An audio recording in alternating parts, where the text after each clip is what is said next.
నమస్తే, మీరు చూస్తున్నారు జేఆర్‌పీ కుర్రోడ్ యూట్యూబ్ ఛానల్. ఈనాటి కథ పేరు తెలివి తక్కువ తోడేలు.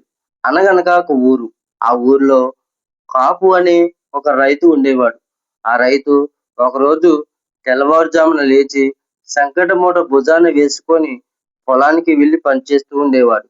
ఆ రైతు పొలంలో జొన్న పైరు కోసి పక్కనే ఉన్న ఒక చెట్టు కిందకు వెళ్లి తను తెచ్చుకున్న సంకటి మూటను విప్పి జొన్న సంకటి తింటున్న సమయంలో పక్కనే ఉన్న ఒక చిట్ట అడవిలో నుంచి ఒక తోడేలు నకనకలాడుతూ రైతు దగ్గరికి వచ్చింది. ఆ తోడేలు రైతు తింటున్న జొన్న సంకటిని చూసి రైతును ఇలాగ అడిగింది. మామా మామా, నాకు కాస్త రుచి చూపించవు అని అడిగింది. కాపు దయతలిచి కాస్త తోడేలుకు పెట్టాడు. తోడేలుకు జొన్న సంకటి ఎంతో బాగా నచ్చింది. మామా, ఇది ఎలా వస్తుందో నాకు చెప్పవు అని అడిగింది. రైతు పొలం దున్నాలి అని అన్నాడు. తోడేలు దున్నగానే సంకటి కడుపు నిండా తినొచ్చు కదా అంది తోడేలు. అప్పుడే ఎలా వస్తుంది?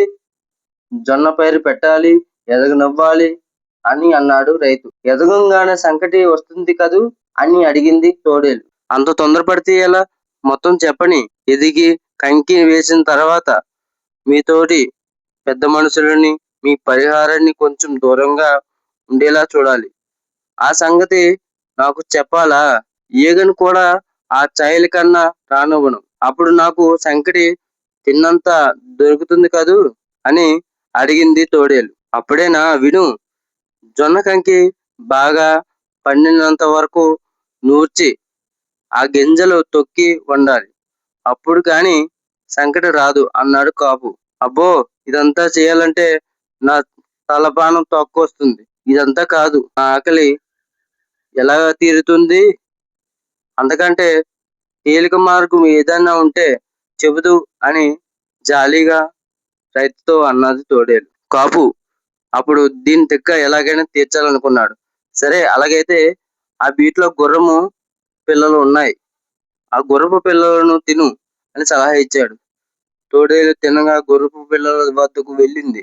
ఆ గుంపులో ఉన్న ఒక గుర్రం పిల్లను పట్టుకోగా అదిరిపడి ఒక గంతున తన తల్లి పొట్ట కిందకు దూరింది.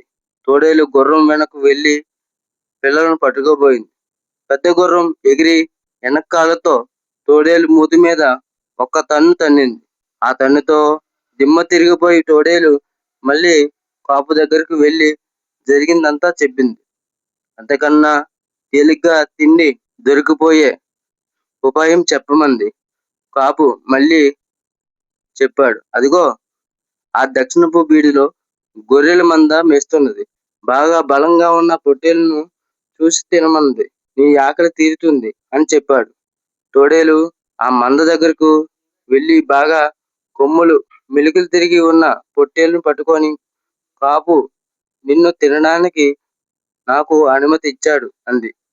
అయితే చెప్పేది ఏముంది? ఒకటి మాత్రం మనవి చేస్తాను. నన్ను ముక్కలుగా కొరికి వెయ్యవద్దు. నీకొక సలహా ఇస్తాను. నువ్వు నోరు బాగా విప్పి ఉంటే నీ నోట్లోకి నేనే నేరుగా దూకేస్తాను. నీకు మింగే పని కూడా ఉండదు. ఏమంటావు అన్నది పొట్టేలు. తోడేలు తల పూసింది. ముందరి కాలుతో గుంట తీసి అందులో కాళ్ళు నిగడదన్ని నోరు పూర్తిగా తెరిచి కూర్చుంది. పొట్టేలు వెనక్కి వెనక్కి వెళ్ళి రయ్యమని ఒక్కసారే తోడేలు తలపై తన్ని పారిపోయింది. ఆ దెబ్బతో తోడేలుకు స్పృహ తప్పింది. గంట సేపు వరకు కానీ మళ్ళీ దానికి స్పృహ రాలేదు. అప్పుడు దానికి ఒక చిన్న సందేహం వచ్చింది. ఇంతవరకు దాన్ని తిన్నానా లేదా అని చిన్న ఆలోచనలో పడింది. కొంతసేపుకు ఆలోచించి, ఆహా, బహుశా నేను తినేసే ఉంటానేమో అని అనుకుంది ఆ తెలివి తక్కువ తోడేలు. ఈ కథలో నీతి ఏముందో మీ కామెంట్ రూపంలో తెలియజేయండి. అలాగే ఇలాంటి కథలను మరెన్నో మీ ముందుకు తీసుకువస్తాను. ధన్యవాదములు.